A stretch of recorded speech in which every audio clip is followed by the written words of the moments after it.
Dios siempre ha dado la cara, Él siempre se ha manifestado, incluso te digo más, dice la Biblia que las cosas invisibles que Dios ha creado, o las cosas que no pueden ver nuestros ojos, visibles para nuestros ojos, no para Él, dan claramente testimonio de su poder y de su existencia. El hombre hasta el día de hoy se sigue sorprendiendo y quedando con la boca abierta ante la inmensidad del universo. Cada día descubren algo nuevo, una estrella, un planeta, un satélite, siempre están descubriendo algo nuevo las personas que se adentran en ese mundo infinito del cosmos, del universo, ¿no? Y a través de él podemos descubrir la grandeza, la magnitud de nuestro Dios. Dice la Biblia que los cielos cuentan la gloria de Dios y el firmamento anuncia la obra de sus manos. Y cada día emite al día siguiente y así sucesivamente un mensaje. Mensaje que el que lo quiera aprender y lo quiere oír, lo escuchará, lo verá y lo comprobará. Mensaje que permanecerá oculto ante los ojos, ante la actitud del hombre rebelde, del hombre orgulloso, de la persona que se niega y que se cierra totalmente a la posibilidad de que detrás de este mundo que vemos y vivimos hay un diseñador. Las cosas no se crearon así, de la nada, por un accidente, sino que detrás de todo lo que vemos, incluso de lo que no vemos, hay un creador, hay un hacedor, hay un Dios todopoderoso que con el poder de su palabra fue ordenando y poniendo cada cosa en su sitio, y cada cosa creada tiene un propósito y tiene una razón de ser. Y en esta tarde estamos aquí y hoy va a ser el último día que vamos a estudiar las famosas iglesias del Apocalipsis. Todo lo que el Señor le tenía que decir a su iglesia no lo dijo todo en los evangelios.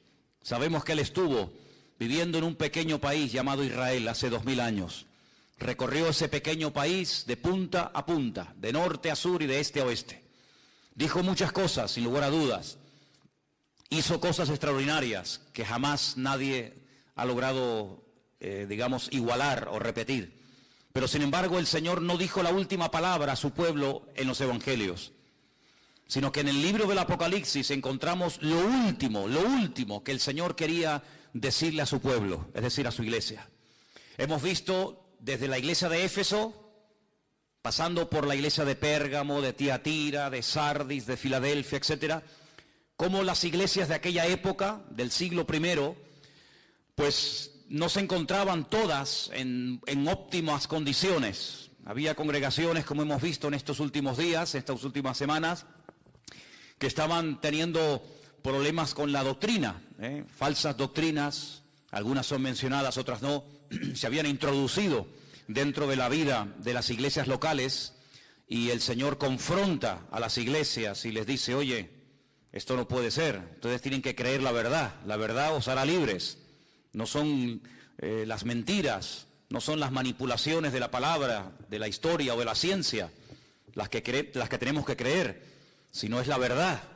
Y la verdad soy yo, y por eso el Señor le hablaba a cada iglesia y la confrontaba, y a una iglesia le decía una cosa y a otra iglesia le decía otra, y vemos que nunca ha habido una iglesia perfecta en estos últimos 2000 años, así como tampoco hay cristianos perfectos, y así como tampoco hay pastores perfectos. La iglesia está en un proceso, en un crecimiento, ¿verdad?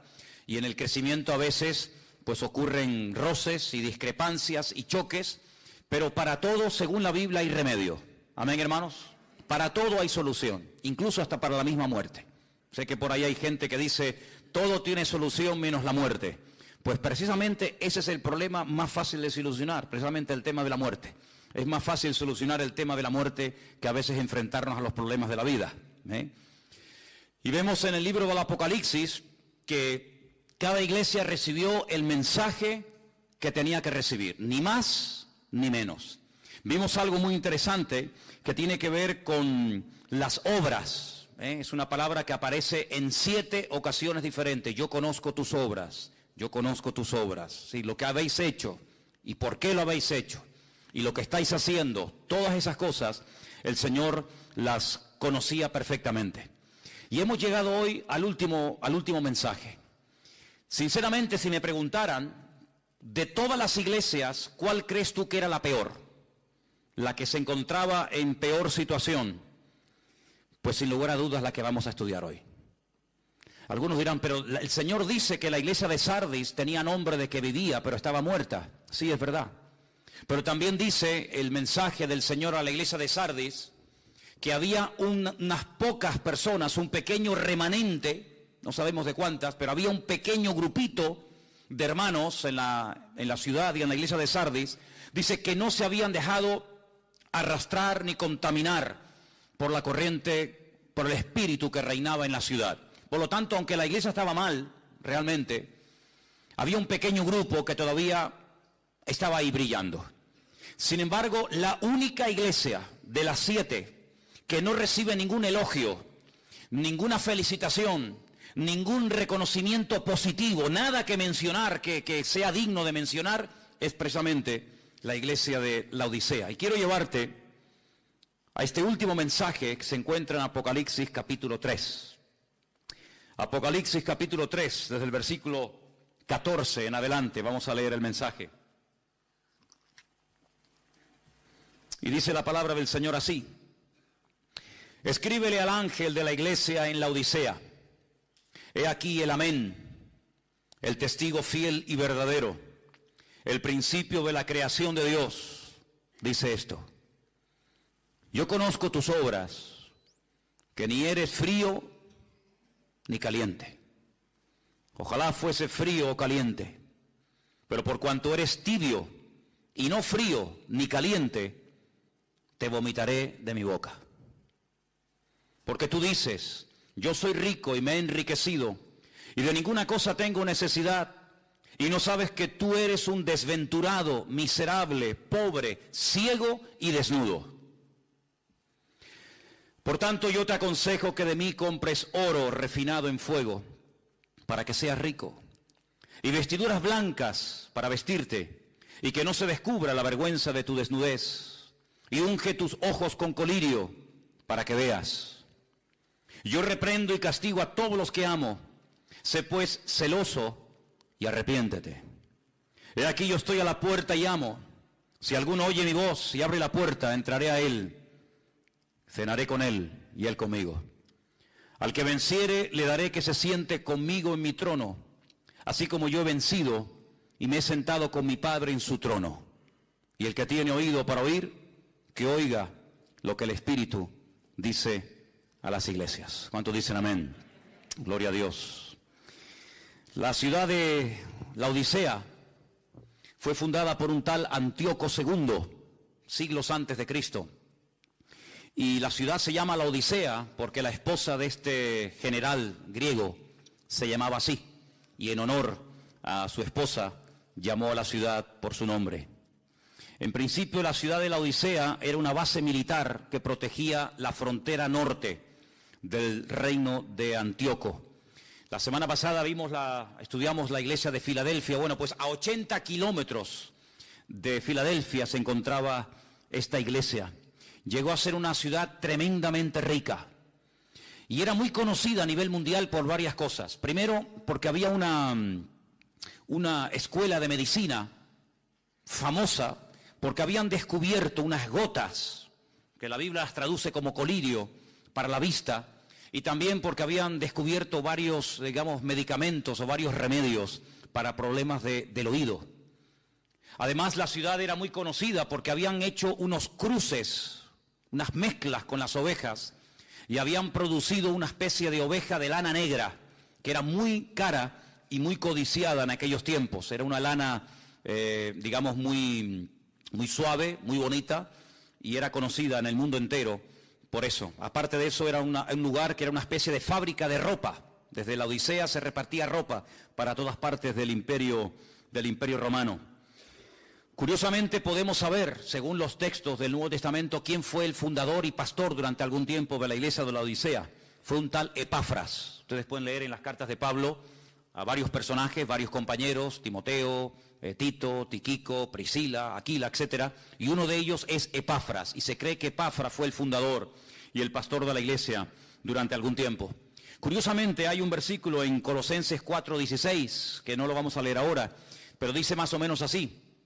Cuando Pablo le escribe una carta desde la cárcel a los hermanos de la ciudad de Colosas, al final de la carta, en el capítulo 4, verso 16, ustedes pueden encontrar unas palabras de Pablo que dice: cuando esta carta que ha llegado a vosotros sea leída en la iglesia, hágansela llegar también a los hermanos de la iglesia de Laodicea. Es decir, que la carta de Pablo a los colosenses también era para los hermanos de la iglesia de Laodicea. Y es un dato que me llamó mucho la atención.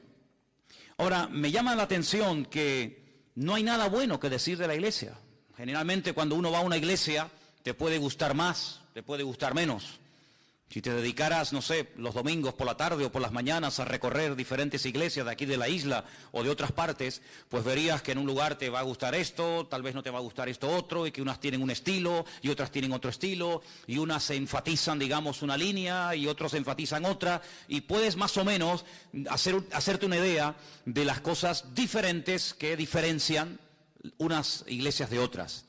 Pero si pudiéramos retroceder al pasado y visitar un domingo a la tarde, en el caso de que se reunieran un domingo a la tarde, no lo sé, los hermanos de la iglesia de la Odisea, encontraríamos que es una iglesia rica, materialmente hablando, una iglesia que tenía un concepto totalmente equivocado de sí misma, era una iglesia egocéntrica, una iglesia complacida, una iglesia tibia, ni fu, ni fa.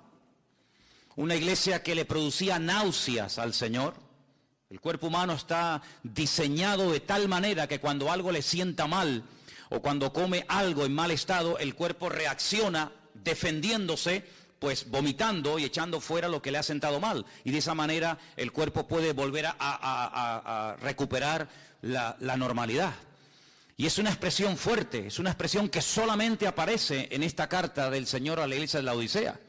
No es una iglesia que le produce tristeza al Señor, no es una iglesia que le produce orgullo al Señor, sino es una iglesia que le produce náuseas. Dice, ojalá ustedes fueran fríos o fueran calientes, es decir, que el Señor prefiere gente fría, gente indiferente, gente que pasa de todo, o gente que está bien cerca del corazón de Dios, pero hay algo que le produce auténticas ganas de vomitar al Señor, y es la tibieza. La tibieza es algo que el Señor aborrece, y por eso el Señor le habla muy duramente a esta congregación y le dice, ojalá hubieran optado por la frialdad o por ser calientes, ¿verdad? Y animados y fogosos en el espíritu, pero ustedes son tibios y yo los vomitaré de mi boca. Comencé a buscar esto y me di cuenta que en el Antiguo Testamento hay un libro que gira en torno a un profeta rebelde que recibe un llamado para ir al extranjero, a una ciudad pagana, a una ciudad fuera de las fronteras de Israel.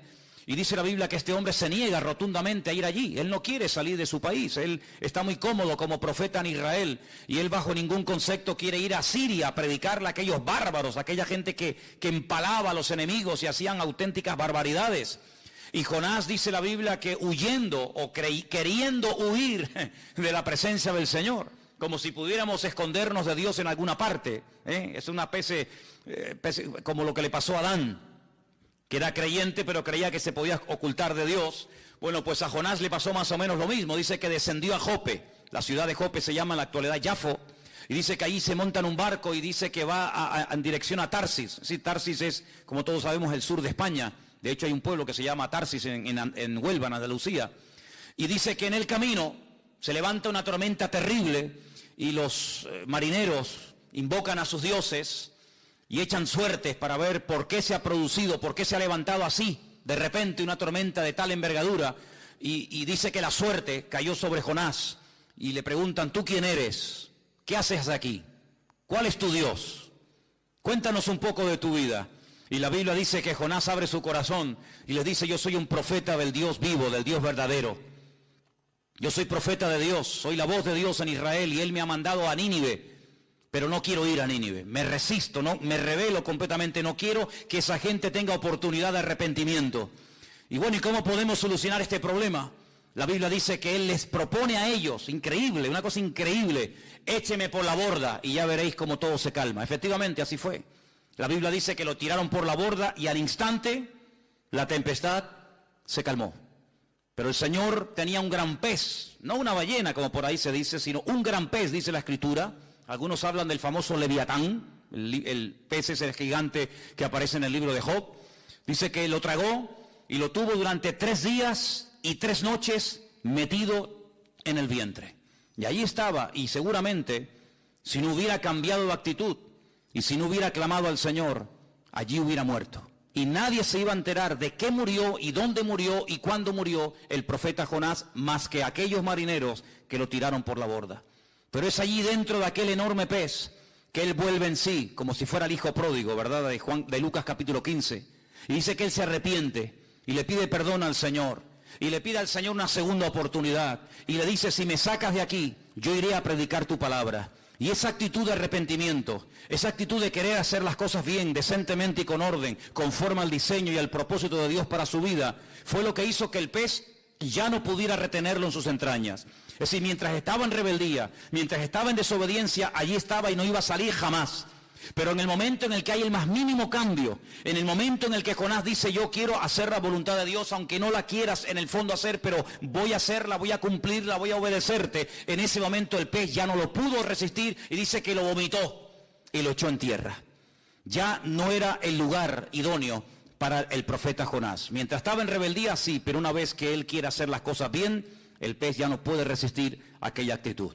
Ahora vemos en el libro de Apocalipsis al Señor diciendo, toda aquella persona que sea tibia, la vomitaré de mi boca. Así como Jonás fue vomitado por aquel enorme pez, yo vomitaré de mi boca, yo arrancaré de mi cuerpo, sacaré de mí toda aquella persona que haya decidido en la vida ser tibio.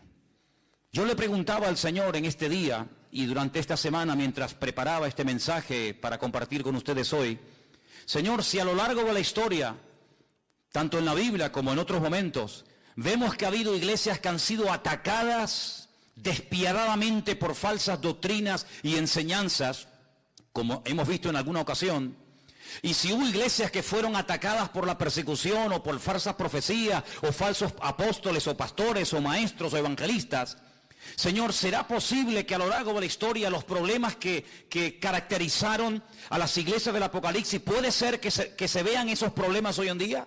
Por supuesto que sí, no les quepa la menor duda. Hay iglesias donde la falsa doctrina ha entrado y ha despedazado a la iglesia. Iglesias hermosas, iglesias bonitas, iglesias que iban en una buena trayectoria, se abrieron a un método, a un sistema, a una enseñanza tal vez muy novedosa, porque todo lo nuevo siempre tiene un factor de atracción, ¿verdad? Todo lo nuevo como que atrae a la gente, y vemos que el resultado ha sido un auténtico desastre. Así que hay iglesias que han sido atacadas por falsas doctrinas y por persecuciones y falsas profecías y falsos ministerios, pero yo le preguntaba al Señor, pero Señor, ¿puede ser que hoy en día haya gente que se congregue en las iglesias y que sean tibios? Por supuesto que sí, hermanos, por supuesto que sí, pero déjenme que les diga algo. Los tibios, alguien decía por ahí que nunca fueron creyentes. Si fueron o no fueron creyentes, Dios lo sabe. Pero para perder algo en la vida, un día tuviste que tenerlo. Porque no se puede perder algo que tú nunca tuviste. Tú nunca podrás perder el coche si no tienes coche. Tú nunca podrás perder unas llaves si nunca tuviste esas llaves. Tú nunca podrás perder a un hijo si nunca has sido padre o madre. Lo que uno tiene en la vida, sea familiar, sea material o sea de la índole que sea, se puede perder siempre y cuando tú lo tuviste. Y analizando esta iglesia sin lugar a dudas tuvo que tener su tiempo de gloria. Esta iglesia tuvo que ser fundada, digamos, por Epafras o por Pablo o por Juan, me da igual, pero esta iglesia tuvo que tener un tiempo en el que iba bien las cosas, en el que funcionaba los jóvenes, la escuela dominical, los cultos, etcétera. Pero si esta iglesia, como vamos a ver ahora, terminó perdiendo lo más hermoso que puede tener una congregación, que no es ni el equipo de sonido, ni el local en propiedad, sino que lo más hermoso que podemos tener como pueblo de Dios es la misma presencia del Señor. Si terminaron perdiendo la presencia del Señor es porque un día la tuvieron, porque si no, nunca podían haberla perdido. Si estaban tibios, quiere decir que un día estuvieron calientes. Porque de frío no se pasa a tibio, pero de caliente sí se puede pasar a tibio. Luego esta iglesia tuvo que tener un tiempo que todo iba bien. Pero la palabra del Señor nos dice que esta congregación cayó en un amor hacia el materialismo. Fíjense lo que la iglesia decía de sí misma. Vamos a leerlo. Apocalipsis capítulo 3, versículo 17. Los hermanos, los creyentes, los miembros, los que asistían a esta congregación, a esta comunidad cristiana, decían: somos ricos, nos hemos enriquecido, de ninguna cosa tenemos necesidad. Sin embargo, cuando el Señor le habla y la confronta, no coincide lo que el Señor le dice a ellos con lo que ellos pensaban de sí mismos. No coincide en nada. El Señor les dice: ustedes sois desventurados, miserables, pobres, ciegos y desnudos. No hay nada de coincidencia entre el concepto de la congregación y el concepto que el Señor tenía de la congregación. Luego hay un divorcio entre el concepto personal de la iglesia y el concepto, la opinión que el Señor tenía de dicha congregación. Una iglesia donde el Señor no era el centro. Una iglesia donde el ego de ellos, el amor a lo que tenían, era el centro. Y todo giraba en torno a lo que tenían, no en torno a lo que eran. Ahora, alguien puede preguntarse: ¿pero es malo tener prosperidad y abundancia y riqueza y que todo te vaya bien en la vida? En absoluto. Es más, con la Biblia en la mano te digo que la voluntad de Dios es que nos vaya bien en la vida.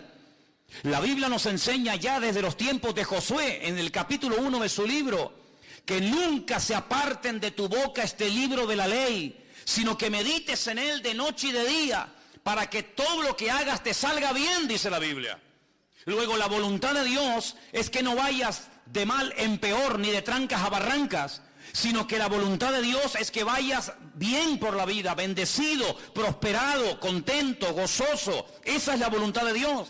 Luego, el problema no está en ser bendecido, en ser prosperado o en que te vaya. No, el problema no está ahí. El problema es que cuando llegues a ese nivel de abundancia, de éxito, de bendición o de prosperidad, o ponle el adjetivo que quieras, se te suba la cabeza y te atribuyas a ti en vez de atribuirle al Señor el éxito de tu vida. Si ustedes prestaron atención a la lectura de esta tarde, es tremendamente interesante. Yo quisiera volver a llevarles a el libro de Deuteronomio capítulo 8, que justamente fue la lectura que en esta tarde se leyó. Deuteronomio capítulo 8, el Señor sabía perfectamente que de haber pasado de la esclavitud, de la opresión más horrible y horrenda de la vida, lograron por fin salir de esa opresión de tierra de Egipto, de Mizraim, como se llama en la Biblia, una tierra de opresión, una tierra de aparentes oportunidades, pero que al final se terminó convirtiendo en un callejón sin salida. Lo dije en una ocasión, la palabra Egipto, Mizraim en la Biblia, empieza con la letra M y termina con la letra M en hebreo. Y hay dos M's, dos tipos de letra M en hebreo.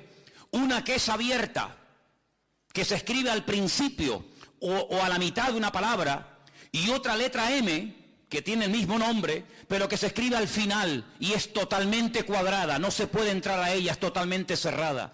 Y curiosamente el Señor llama a Egipto Mizraim, un país que aparentemente te ofrece todo a cambio de nada. Un país donde cuando en otros países hay miseria, trabajo, o no hay trabajo, y pobreza, y sequía, y muerte, y paro, en Egipto siempre hay de todo. No sé cómo se las arreglan. Y allí se fueron los hijos de Jacob, porque se les abrió la puerta, porque además José era el hombre más importante después de Faraón en Egipto. Pero al final aquella aparente puerta abierta se terminó convirtiendo en una ratonera, en un lugar donde los convirtieron en mano de obra, y de allí no podían salir, en un lugar de opresión y de estrechez y de amargura. Y durante casi 4 siglos estuvieron pasándolo mal. Y durante mucho tiempo estuvieron gimiendo y llorando y clamando al Señor con toda su alma y con todo su corazón: sácanos de aquí, que nos van a matar esta gente. Bueno, pues lograron salir, todos sabemos la historia, todos sabemos esto. Y cómo el Señor los sacó con mano fuerte y poderosa de Egipto y les abrió el mar rojo y los condujo por la tierra prometida, por el desierto, rumbo a la tierra prometida. Pero mira lo que les dice el Señor: cuando lleguen a la tierra prometida, escuchen bien esto, hermanos, cuídate de no olvidarte del Señor. Deuteronomio 8:11, para que cumpla sus mandamientos, sus decretos, sus estatutos que yo te ordeno hoy. Ándate con ojo, amigo. No suceda que comas y te sacies y edifiques buenas casas en las que habites, y tus vacas y tus ovejas se aumenten, y tu plata y el oro se te multipliquen, y todo lo que tuvieres se aumente, y se enorgullezca tu corazón. Cuando uno está en un lugar bajo, encerrado, puede sentir claustrofobia y quiere salir de ahí. Pero cuando una persona sube muy alto, hay personas que padecen de vértigo. Y cuando una persona sufre de vértigos, pierde la cabeza y se puede matar. Y eso fue lo que le pasó a la iglesia de la Odisea, que creció y fue multiplicada tanto su riqueza material, que se le subió a la cabeza y terminaron perdiendo la poca o la mucha espiritualidad que un día lograron tener. ¿Por qué? Porque terminaron adorando más a lo que tenían que al Dios al cual tenían que honrar y servir. Y dice la Biblia en el versículo 15, el Señor que te hizo caminar por un desierto grande y espantoso, lleno de serpientes venenosas, de escorpiones y de sed donde no había agua, y Él te sacó agua de la roca del pedernal, que te sustentó con maná en el desierto, comida que tus padres no habían conocido, afligiéndote y probándote para la postre hacerte bien. Y ahora escucha: y digas en tu corazón, cuidado, ahí está el problema, no en la riqueza, no en lo material, sino en tu corazón. Y digas en tu corazón, mi poder y la fuerza de mi mano me han traído esta riqueza. Ahí no mencionan a Dios para nada, sino soy yo, mi fuerza, mi poder. Sino que acuérdate del Señor tu Dios, porque Él es el que te da el poder para hacer las riquezas, a fin de confirmar su pacto que juró a tus padres, como en este día.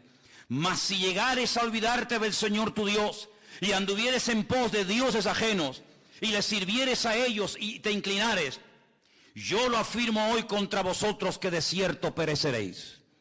Como las naciones que el Señor destruirá delante de vosotros, así pereceréis, por cuanto no habéis atendido la voz del Señor vuestro Dios. Eso fue lo que le pasó a la iglesia de la Odisea. Ya también le pasó a Israel, pero ahora estamos hablando de la iglesia de la Odisea. Una iglesia que fue bendecida, una iglesia que fue prosperada, una iglesia que decía: nos hemos enriquecido, tenemos absolutamente de todo y no necesitamos de nada. Qué ceguera espiritual tan grande. Perdieron la sensibilidad, le dieron lugar al orgullo, al materialismo, y terminaron perdiendo, como dije hace un instante, el tesoro más grande que pueda atesorar un creyente y una congregación, y es tener la bendita y preciosa presencia del Señor. Dice en el versículo 20, he aquí yo estoy a la puerta y llamo. No le está hablando el Señor a una secta peligrosa, destructiva. No está a la puerta de un templo pagano, sino le está hablando al pueblo de Dios, a su iglesia. Y le dice a la iglesia: estoy en la puerta y estoy llamando, y estoy llamando. Luego, si está llamando a la puerta es porque estaba cerrada. Todo esto es un lenguaje metafórico, ¿sí? Si estuviera abierta, si estuvieran abiertos, así, bueno, Señor, estamos mal, pero estamos abiertos a cambios.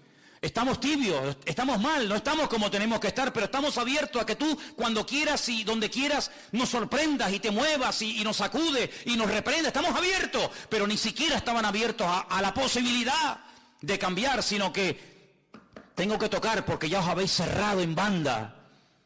Y por eso dice el Señor: si alguno todavía allá adentro le queda algo, un mínimo de sensibilidad o de oído espiritual, y oye mi voz, pues que abra, y yo entraré a él y cenaré con él y él conmigo, y tendremos comunión. Es tremendo, ¿no? La situación de esta iglesia es que es terrible, hermanos. Pues por nada del mundo me gustaría ser pastor de esta iglesia. Sinceramente no sé, el hermano de esta congregación, el pastor de esta iglesia, ¿Cómo se tenía que sentir cuando recibe esta carta y tiene que leerla a la iglesia? Hermano, miren, a través de nuestro querido hermano Juan, el apóstol más cerca del Señor, hemos recibido este mensaje. Por favor, presten atención. Y cuando esto cayó en la iglesia, no sé cómo reaccionaron. No sé si cayeron todos llorando de rodillas al suelo, pidiendo perdón al Señor. La verdad es que no tengo ni idea lo que pasó con esa congregación. Pero lo que sí les puedo asegurar con toda sinceridad es que en este momento en esa ciudad no hay ninguna congregación, no hay creyentes, no hay iglesias. Así que parece que el tiempo lo que demostró es que la congregación no reaccionó ante la tremenda exhortación que el Señor les estaba mandando. Hay 3 cosas que el Señor le dice a la iglesia que debería de hacer. Repito, todo esto es en un lenguaje simbólico, alegórico, pero todo tiene una explicación. En el versículo 18 le dice: yo te aconsejo que de mí compres oro refinado al fuego. Todos sabemos, hermanos, que hay elementos, que hay números, que hay colores, que hay animales en la Biblia que representan mucho más de lo que de entrada se dice, ¿verdad? El otro día en la clase de hermenéutica hablábamos de los números, de los colores, de ciertos animales, ¿verdad? Y cuando el Señor le dice a la iglesia, compren oro, no se refiere que todos tenían que salir corriendo a la tienda de compro oro, que generalmente hay por todos los barrios, y comprar un montón de oro y ya está el problema solucionado. No. Sabemos que el oro en la Biblia, y lo podemos ver en las cartas, por ejemplo, de Pedro, representa algo mucho más que un elemento, que un material, y se refiere a la fe. Dice: vuestra fe, mucho más preciosa que el oro, el cual, aunque perecedero, tiene que ser probado por el fuego, ¿verdad? Sabemos que la fe es comparada en cierto sentido con el oro. ¿Por qué? Porque el oro es un elemento que en todas las culturas, en todas las civilizaciones y en todos los tiempos, incluido el actual, siempre ha estado ahí. Es como un material que el hombre ha adorado e incluso ha hecho templos y ha hecho imágenes de oro, porque parece que el oro era como algo que te daba prestigio y te daba credibilidad y poder en la vida. Pues el Señor dice, lo que tienen que hacer es retomar la fe que perdieron. ¿Dónde la perdieron? ¿Dónde perdió la fe la iglesia? Bueno, cuando tenemos necesidades, digamos económicas, materiales, tenemos que recurrir a la oración, ¿sí o no? Los que nadan en la abundancia, los que a todo les sobra, los que no saben ni lo que hacer con lo que tienen, pues como que no necesitan orar, no necesitan el pan nuestro de cada día, porque ellos mismos se autosuplen, se cubren sus propias necesidades. Pero cuando uno tiene necesidades materiales o espirituales o de otra índole, uno tiene que recurrir al Señor. Es como cuando aquel hombre, dice la Biblia, que estaba en casa tranquilo en la noche, ya en cama con su familia, y de repente tocan a la puerta y viene un amigo a altas horas de la noche y él siente vergüenza porque no tiene nada que ofrecerle. Entonces tiene que correr a la casa del vecino y despertarlo y decirle: por favor, préstame algo de comida, porque acabo de recibir una visita y te soy sincero, no tengo nada que ponerle delante. Y esta parábola, esta historia, ¿qué nos enseña? Pues que va a haber momentos en la vida en los que te vas a dar cuenta de que te va a hacer falta algo más de lo que tienes. Y sobre todo lo que te va a hacer falta es fe. Pero fe no en una religión, no fe en un hombre, no fe en un método o sistema, sino fe en Dios. Y dicho sea de paso, la Biblia dice que sin fe es imposible agradar a Dios. La verdad que yo estoy muy agradecido por la fe que el Señor le ha dado a sus hijos, a su pueblo, porque es un auténtico don por el cual tenemos que estar cada día tremendamente agradecidos al Señor. ¿Qué tragedia tiene que ser no tener fe en Dios? ¿Cuántas veces me he preguntado, ¿y cómo puede vivir la gente sin fe en Dios? No sé si habéis prestado atención en estos días a los discursos ahí en el Congreso en España. ¿Cuántas veces han mencionado la palabra Biblia? ¿Os habéis dado cuenta? La palabra Dios, la palabra oración, la palabra perdón, la palabra arrepentimiento, la palabra el nombre Jesucristo. Ni una sola vez. Son ciegos, guías de ciegos, tratando de guiar a otros ciegos, y dice la Biblia que los dos caerán en el mismo hoyo. Lo que puede levantarnos de la miseria, lo que puede transformar nuestra vida, nuestra familia y nuestra existencia, es poner nuestra fe en el Dios vivo y en el Dios verdadero. Te recomiendo leer Hebreos capítulo 12. Es un capítulo monográfico sobre el tema de la fe. Capítulo extraordinario. Si solamente ese fuera el único capítulo de la Biblia, yo lo leería continuamente, prácticamente a todas horas y todos los días, porque es un capítulo magnífico.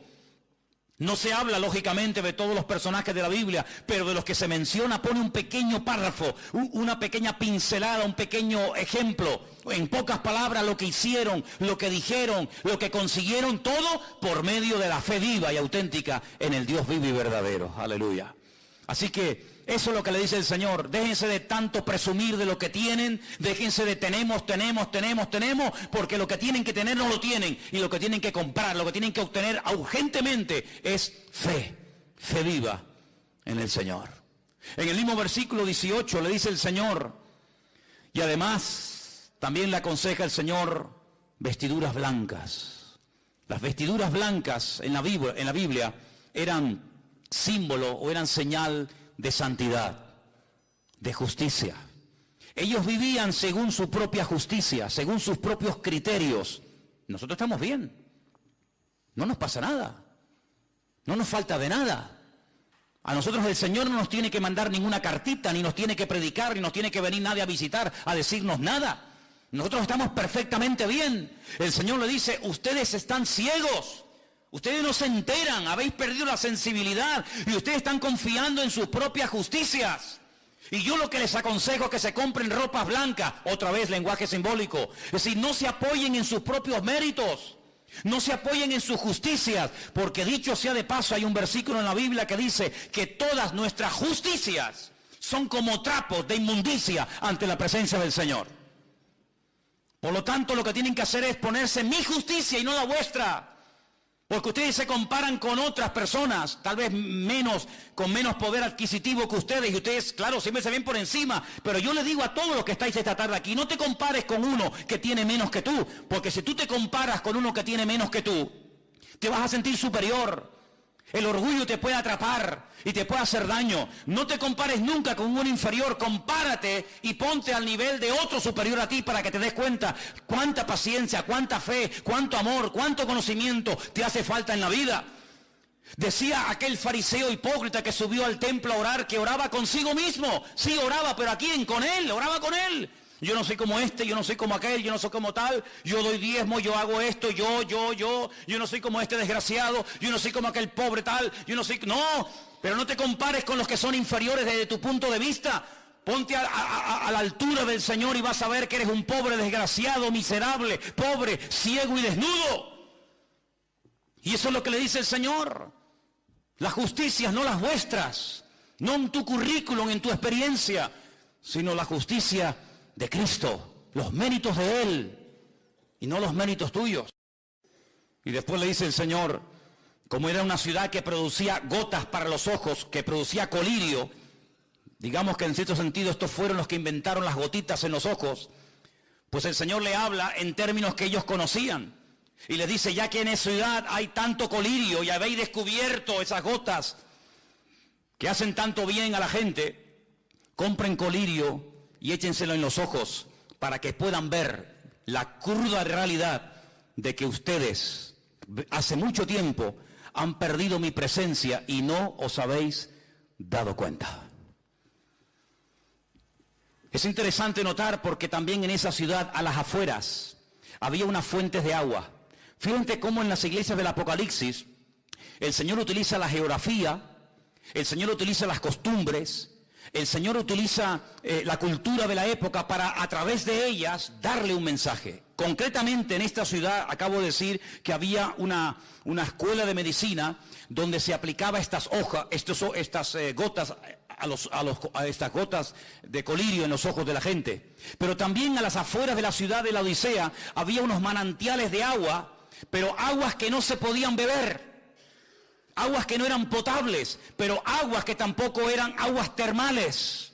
Luego eran aguas que no servían para nada. Eran como aquellas aguas que se encontró Israel en el desierto cuando estaban muertos de sed y querían beber y salieron todos corriendo. Aquellas aguas, dice que cuando las probaron las vomitaron, porque dice que eran aguas amargas. Sí, eran aguas, pero aguas que no servían para nada. Aguas que no servían absolutamente para nada, ni para beber, ni para dárselo a los animales, ni para cocinar, ni para nada. Y así le pasaba a la ciudad de la Odisea. Sí, tienen fuentes de agua, pero no sirven para nada. Si fueran aguas termales, serían aguas terapéuticas, como hay en muchas partes del mundo, que la gente va a esos lugares y se baña con aguas calientes, de las termas de la época de los romanos. Si fuera agua potable, pues gloria a Dios, tienen ahí una fuente de agua tremenda, pero tienen agua que no sirve para nada. Y eso es lo que el Señor le está tratando de decir a la iglesia. Ustedes realmente habéis perdido la eficacia en el ministerio. Ya no me sirven absolutamente para nada. Y uno se pregunta, o si te has preguntado alguna vez, ¿quiere realmente el Señor buscar hoy en día gente capacitada, gente competente, gente eficaz? Por supuesto que sí, por supuesto que sí. Hay un versículo que yo leí esta semana que quiero compartir con ustedes. Se encuentra en Crónicas, en Primera de Crónicas, por favor, el capítulo 9. Primera de Crónicas, capítulo 9, versículo 39.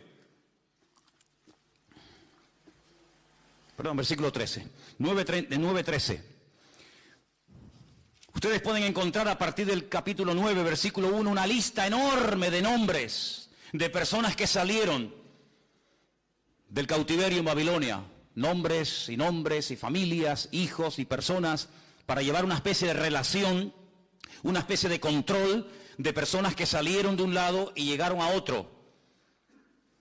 Y cuando llegamos al versículo 13, después de haber leído un montón de nombres, que aparentemente no nos dicen nada, pero que dicen mucho, dice este texto, y sus hermanos eran jefes de sus casas paternas, en número de 1760. Y ahora dice, escucha, hombres muy eficaces en el ministerio o en la obra del ministerio en la casa del Señor. Esa frase me impactó tanto que la subrayé. Es decir, dentro de toda aquella masa de gente, específicamente el escritor de este libro se para y dice, un momento, estos 1760 hombres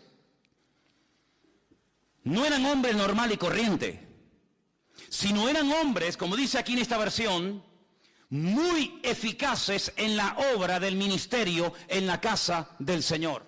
No eran inútiles, no era bulto, era gente eficaz. He buscado este texto en otras versiones y, por ejemplo, en la versión de las Américas, que es una versión muy interesante y muy buena, dice que eran hombres muy capaces. En la versión de la Peshitta, que sabéis que es la traducción del arameo al castellano, dicen que eran hombres de un valor extraordinario, eran hombres valientes. La versión católica, Nácar Colunga, los menciona como hombres vigorosos. La versión latinoamericana dice que eran hombres aptos. La versión antigua, la del 1600, la del siglo XVI, dice que eran hombres valientes. Otra versión antigua de la Biblia dice que eran hombres de gran eficacia. La palabra eficacia significa capacidad de producir un buen efecto. Una persona eficaz es la persona que realiza con eficacia su trabajo o función, que produce los efectos deseados. Es decir, esta gente producía cambios. Esta gente cambiaba las cosas. No se dejaban cambiar por las cosas, sino que ellos cambiaban las cosas. Llegaban a una ciudad en ruinas, patas arriba, destruida, y en cuestión de meses la cambiaban completamente. Yo me he dado cuenta, hace unos días estaba viendo el Facebook de la iglesia, no suelo mucho consultar eso ni estar ahí, pero el otro día entré y vi algo que me gustó. No sé si ustedes lo han visto. Hay algunas fotografías que pone la fecha de cuándo se sacó esa foto, sobre todo en la obra que hicimos en el Puerto de la Cruz, y después de unos años se ve la foto al lado y uno dice, bueno, la foto del 2006, por ejemplo, y ahora se ve el resultado después de unos años y no tiene nada que ver. ¿Cómo nos encontramos aquello? Destruido, viejo, sucio, y cómo se ha ido quedando con la ayuda del Señor, con el paso del tiempo. Bueno, pues algo así, ¿no? Esta gente llegó y no había templo, y en poco tiempo ahora hay templo. Y no había murallas que protegieran la ciudad, y en cuestión de semanas o de meses levantaron el muro. Y la ciudad estaba inhabitada, y ahora había alegría, había niños, había cosechas, había animales, había escuelas, había sinagogas. Sí, recuperaron la vida. Así era esta gente. Y este es el tipo de personas que necesitamos hoy en día en las iglesias.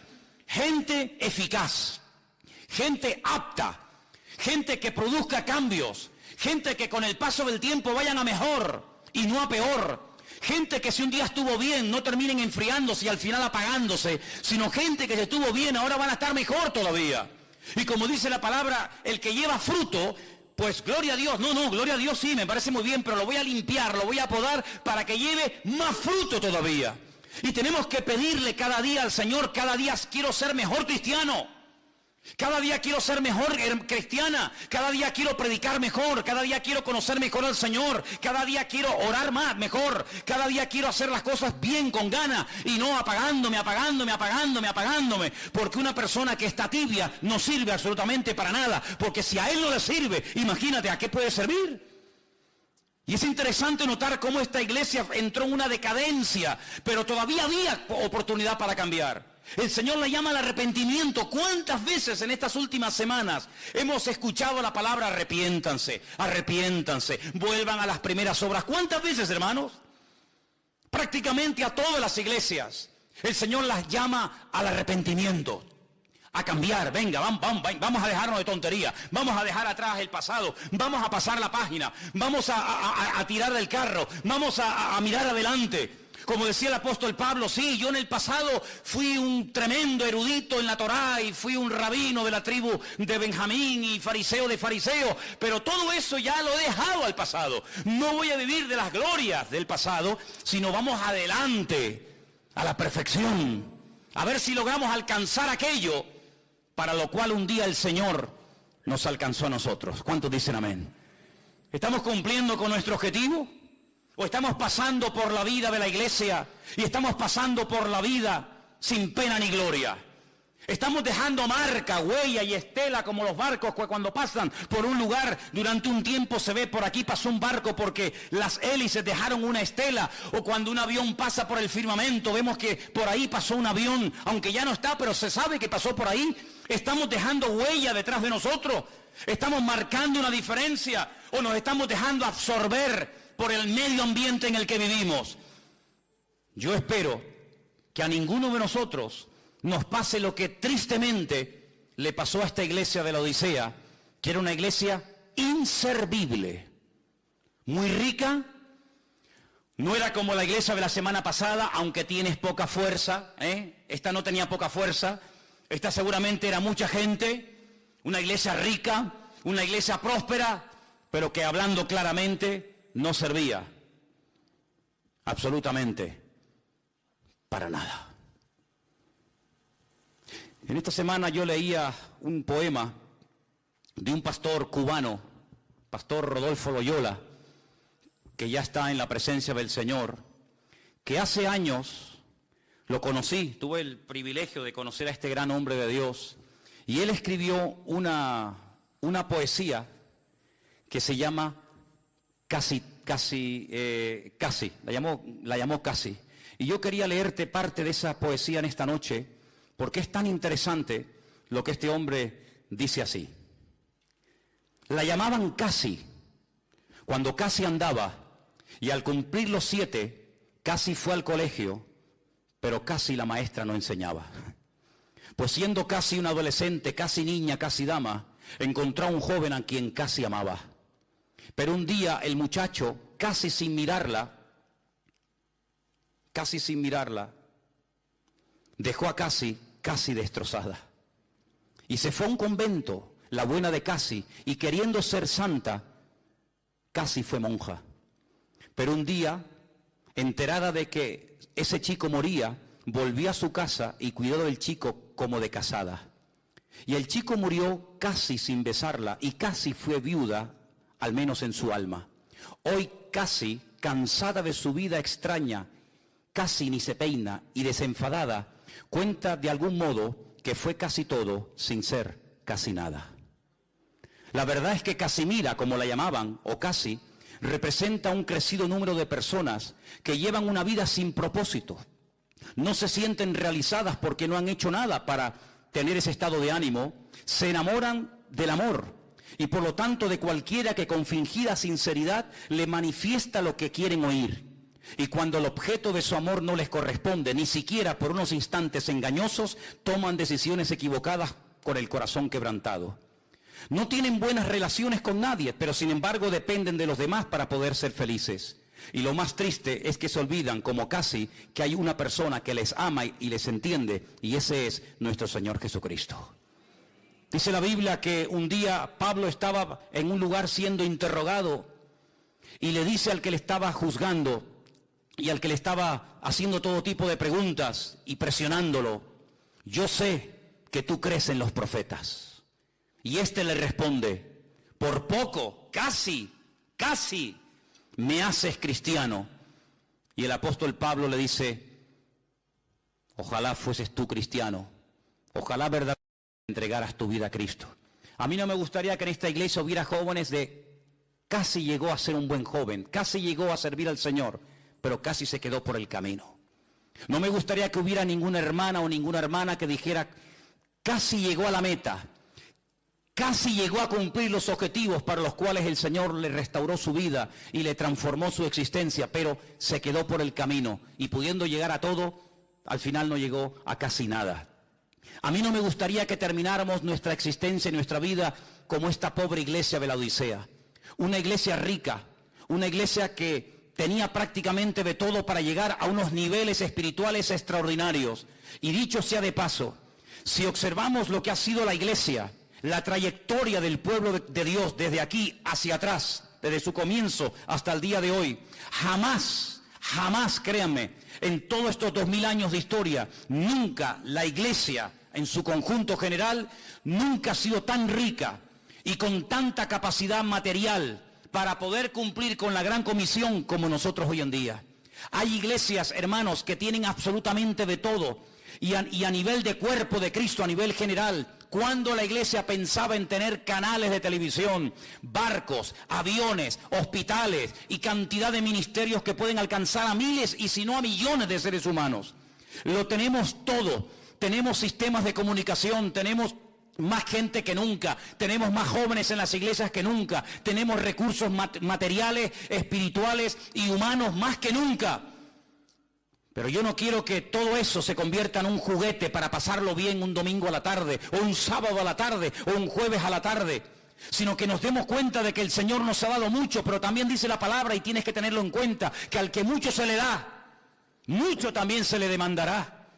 Y amados hermanos, nosotros podemos dar gracias a Dios de que el Señor todo cuanto le hemos pedido, que nos creíamos nosotros que nos hacía falta para extender el reino, el Señor nos lo ha ido dando y ha sido fiel y no nos ha fallado. Pero no nos olvidemos nunca de esto: si algún día crees que has llegado a un nivel, no te lo creas, porque ese día habrás cavado tu fosa y cuando creamos que ya hemos llegado a un nivel es cuando no hemos llegado a ninguna parte. Yo te pregunto a ti en esta tarde: ¿serás tú una de esas personas tibias que puede ser que se congreguen todas las semanas en esta iglesia, pero tú nunca has tenido verdaderamente un encuentro con Cristo? Porque esta gente era aparentemente cristianos.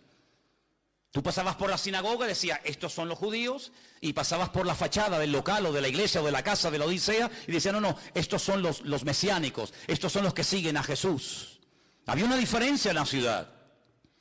Pero la pregunta es: ellos asistían a la congregación, ¿y a quién le cantaban? Si el Señor no estaba allí hacía mucho tiempo, ¿a quién le cantaban? ¿A quién hablaban? ¿A quién servían?